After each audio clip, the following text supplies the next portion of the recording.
कल बनी वो गोपियां यमुना के तट पर स्थिर कदम के वृक्ष के पास जाती है और जाकर के उनसे कहती है कि क्या तुमने हमारे श्याम सुंदर श्री कृष्ण को देखा?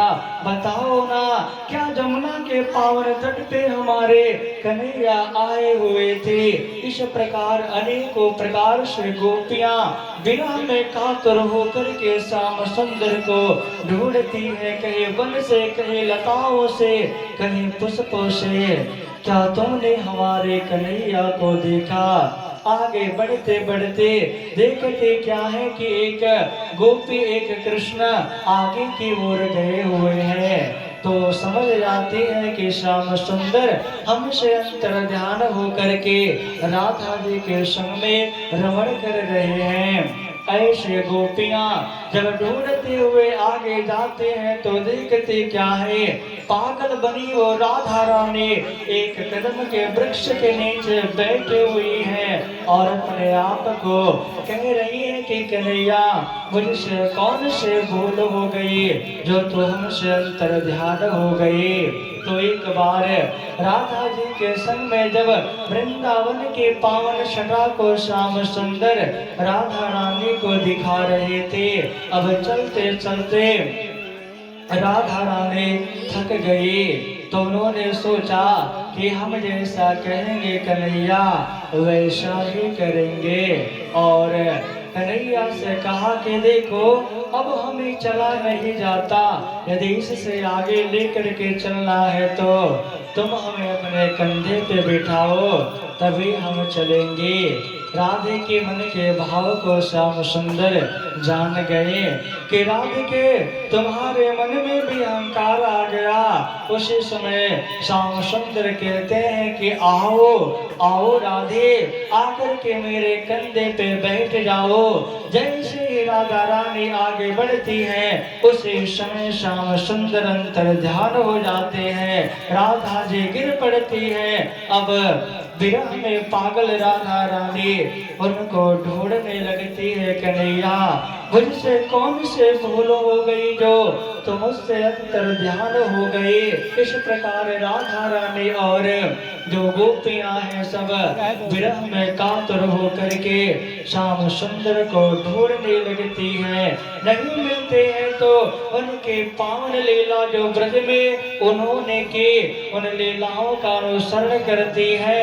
कोई गोपी पूतना बन जाती है, कोई गोपी षटकासुर बन जाती है, कोई बकासुर बन जाती है, तो कोई कृष्ण का रूप धारण करके ब्रज में जो जो लीलाएं किए उन लीलाओं का अनुसरण करते हैं। परंतु जैसे ही श्याम सुंदर बनी गोपी अपने होठों पे मुरली को रख करके बजाने के लिए तैयार होती है, उसी समय श्याम सुंदर प्रकट हो जाते हैं। विरह में पागल वो गोपियां श्याम सुंदर के चरणों से लिपट जाती हैं और कहती है कन्हैया तुम हमें छोड़ करके कहाँ चले गए थे। ऐसे पागल बनी गोपियां के बीच में जब श्याम सुंदर आए तो उन्होंने कहा कि हे गोपियों, मैं तुम्हें छोड़ करके कहीं गया थोड़ी ही था, अरे मैं तो तुम्हारे पास ही था। इस प्रकार से जब श्याम सुंदर और गोपियों के मन में अथाह प्रेम जागृत हुआ तो वही प्रेममय लीला वृंदावन में हुई। तो जब वृंदावन में अखंड वृंदावन का प्रतिभास इस वृंदावन में पड़ा तो इस वृंदावन में श्री कृष्ण गोपियों के संग में रास रमण करते हैं। एक एक गोपी के साथ में एक एक श्री कृष्ण है। इस प्रकार एक दिन देवी पार्वती जो प्रत्येक दिन सज धज करके तैयार हो करके अखंड वृंदावन रास लीला को देखने के लिए वृंदावन में जाती श्याम सुंदर के संग में लीला करती। ऐसे पार्वती जब श्याम सुंदर ने बंसी बजाई तो भोले बाबा की समाधि टूट गई और पार्वती सज धज करके जब जाने लगी तो भोले बाबा ने पूछा, अरे ओ पार्वती जी, आप कहाँ जा रही हो? तो मैं जा रही हूँ वृंदावन में श्याम सुंदर श्री कृष्ण गोपियों के साथ में रास लीला कर रहे हैं, तो उस लीला का आनंद लेने के लिए मैं वृंदावन में जा रही हूँ। तो ये पार्वती, तुम मुझे अपने साथ में लेकर के चलो, मैं भी तुम्हारे साथ चलूंगा।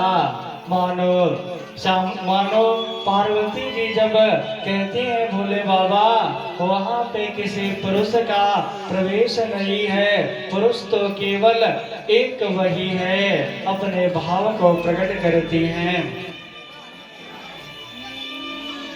एक दिन वो भोले भंडारी